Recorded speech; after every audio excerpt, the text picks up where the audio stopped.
Hey, welcome to Computers for the Completely Clueless. I'm Lee Keller. I'm Kim Cavanaugh. And neither of us are clueless, are we? Well, sometimes we're quite cluelessly. We had that event this afternoon. Right, and today we're going to try to help you get less clueless. And we're talking about the Windows operating system again today. And how to take control.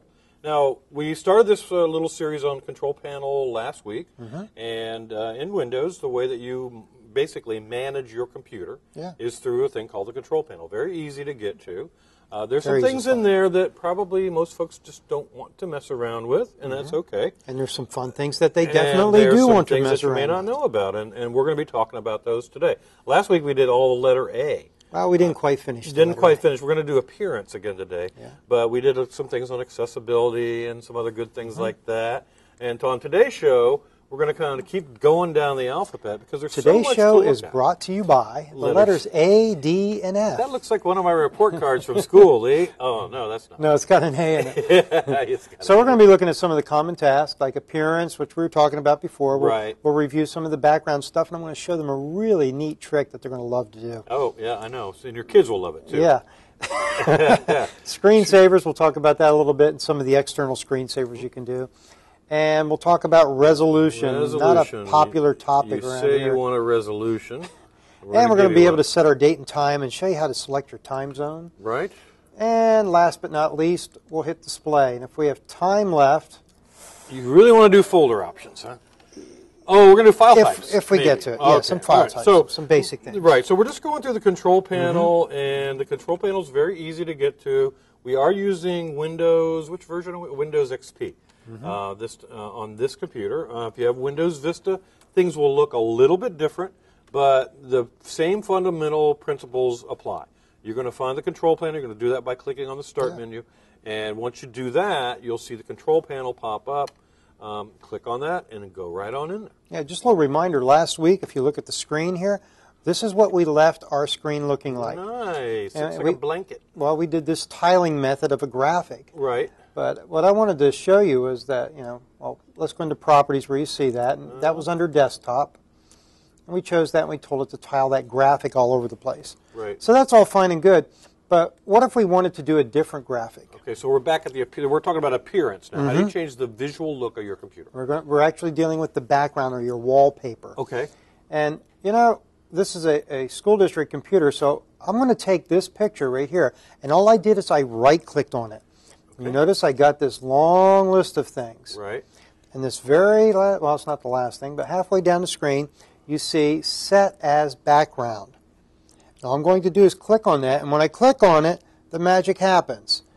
Wow. Well, wait. And when we go back here to look at this. My background is all tiled this way. That's terrible. Yeah, it's pretty ugly.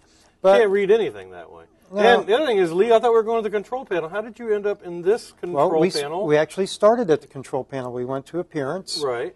And this is the Appearance display. You right-clicked on the desktop. You did. I did? Wow. Yeah, I'll go back to that in a minute. You fooled me. But before I do that, I want to make this a little prettier because it's pretty ugly with all those things.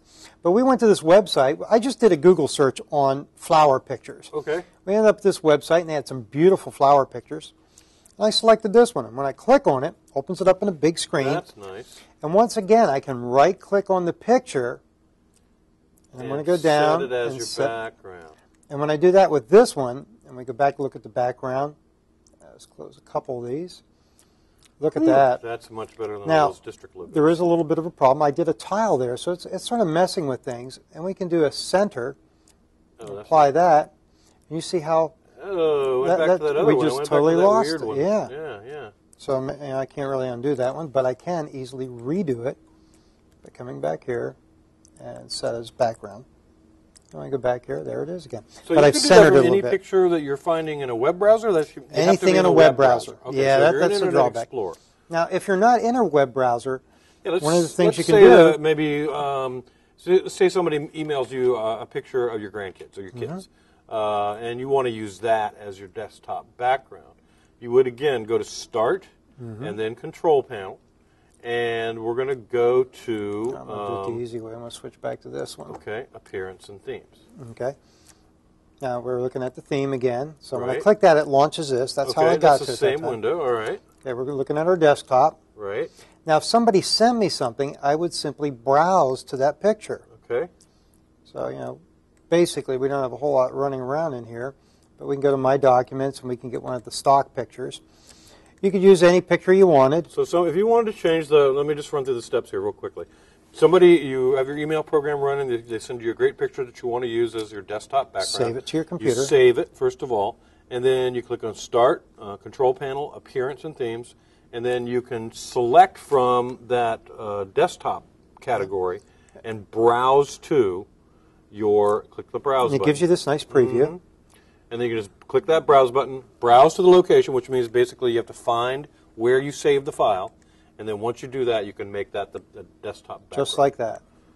That's gorgeous. And so, you know, it's really nice. If you're out there and you want to have one of your friends or your grandchildren, your children, any picture you want can be set up as your background. Some pictures are a little big. We've got people out there with these nice new cameras, Right. and they'll shoot very big pictures. You don't want to use a really big picture because sometimes it'll just blow right off the screen.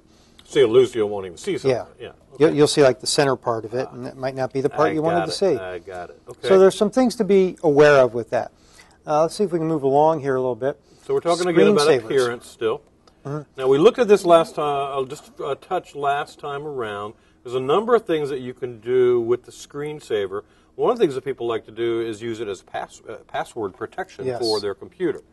So, and you've actually got that enabled now, and basically that means after 10 minutes your screensaver comes on, because to the left of that you see where it says 10 minutes. So wait 10 minutes, then your screensaver starts.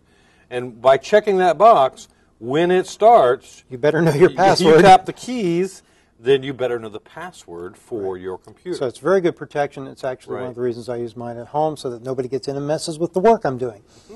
So, and you can preview that there and everything as well. Now we talked about appearance briefly. This you can go nuts on. You can edit this, change the colors on the different parts. This can spend a lifetime. I started playing with this once, and it took up the better part of a day. This is what people used to do with computers before they got the internet. Really? Because if you get a brand new computer, there wasn't much to do, so you would just kind of go in and mess around with the appearance of the computer. But you can change all kinds of things. And there are different styles that you can apply, different themes that you can use. And when you you apply even these, save them.